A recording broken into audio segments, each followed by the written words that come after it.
अब की जाए नाही देबई समैया के हो। अब की जाए नाही देबई समैया के हो। सैया करब हमहु व्रत छठी मैया के हो। अब की जाए नाही देबई समैया के हो। अब की जाए नाही देबई समैया के हो। सैया करब हमहु व्रत छठी मैया के हो। अब की जाए नाही देबई समैया के हो।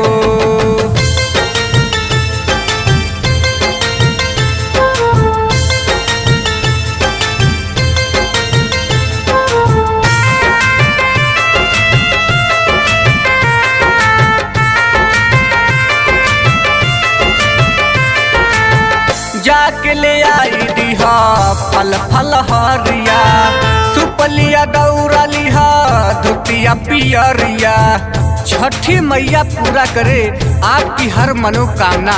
छठी मैया पूरा करे आपकी हर मनोकामना। हृदय से गोसैया देंगे सबको यही शुभकामना। सबको यही शुभकामना। जाके ले आई दिहा फल फल हरिया।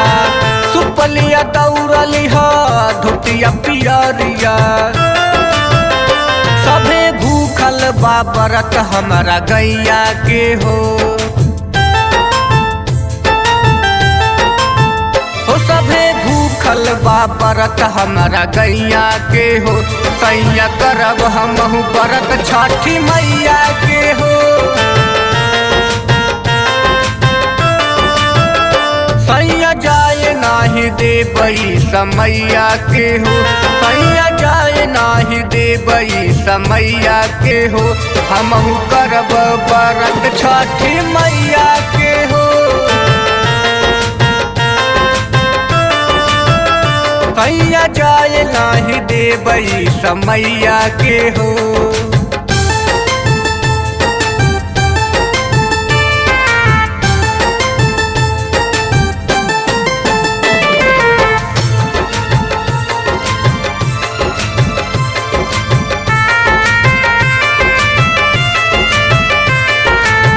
श्रद्धा पुराई दिहा राकेश सजनवा।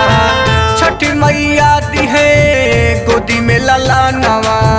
करती हूँ मैं विनती यही छठी मैया। करती हूँ मैं विनती यही छठी मैया। सबके घर में खुशहाली रखना हे सूरज गोसैया। हे सूरज गोसैया। श्रद्धा पुराई दतू राकेश सजनवा। छठी मैया दिहे गोदी में ललनवा। पूरा परिवार जाता संजय भैया के हो।